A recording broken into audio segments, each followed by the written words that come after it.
담배를 이겨내기 위해 가장 중요한 것은 역시 금연 의지입니다.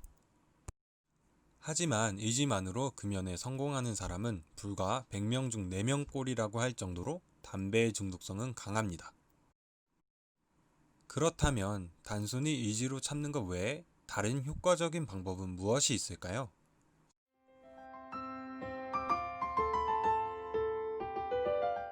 다양한 금연 정보를 알려주는 끈꺼스 강의 시간.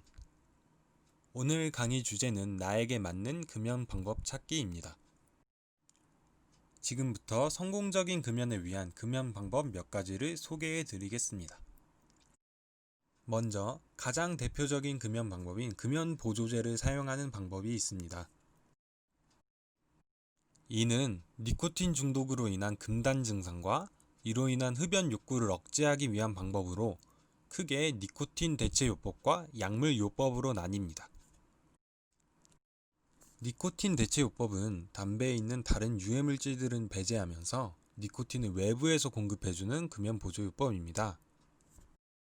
니코틴 패치, 껌, 사탕을 사용하는 방식이 이에 해당합니다.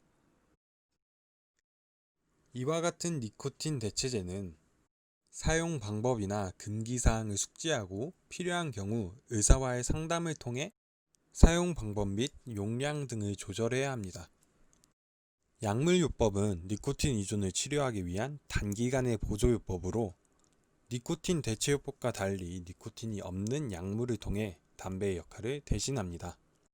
이에 사용되는 약물로는 바레니클린과 부프로피온이 있으며 이 약물들은 뇌에 직접 작용하기 때문에 의사의 처방이 반드시 필요합니다. 각 금연보조제의 구체적인 사용 방법과 부작용 등 주의사항은 주간 끈커스 두 번째 강의에서 다루고 있으니 끈커스 SNS에서 확인하시면 좋겠습니다. 또 다른 금연 방법으로 인지행동치료법이 있습니다. 인지행동치료법은 담배를 피우면서 생기는 심리적인 의존치료에 집중하는 요법입니다. 담배를 피우기 시작하면 점차 신체적, 생리적인 의존과 함께 심리적인 의존도 생기게 됩니다. 심리적인 의존이란 특정 상황에서 조건반사적으로 흡연을 떠올리는 것을 말합니다. 예를 들면 아침에 일어나자마자 혹은 커피를 마실 때, 책을 읽거나 글을 쓸 때, 술을 마실 때 담배를 피우는 습관들이 대표적이라고 할 수 있습니다. 인지행동 치료는 금연 상담을 통해 구체적인 행동 전략을 세우는 것이 가장 효과적이라고 합니다. 따라서 금연 상담 전화 또는 금연 클리닉의 도움을 적극적으로 받아보는 것이 좋겠습니다. 게다가 최근에는 코로나19의 확산으로 인해 보건소에서 비대면 금연 클리닉을 운영하고 있다고 합니다. 이에 대한 구체적인 내용 또한 주간 끈커스 17번째 강의에서 다루고 있으니 끈커스 SNS에서 확인하시면 좋겠습니다.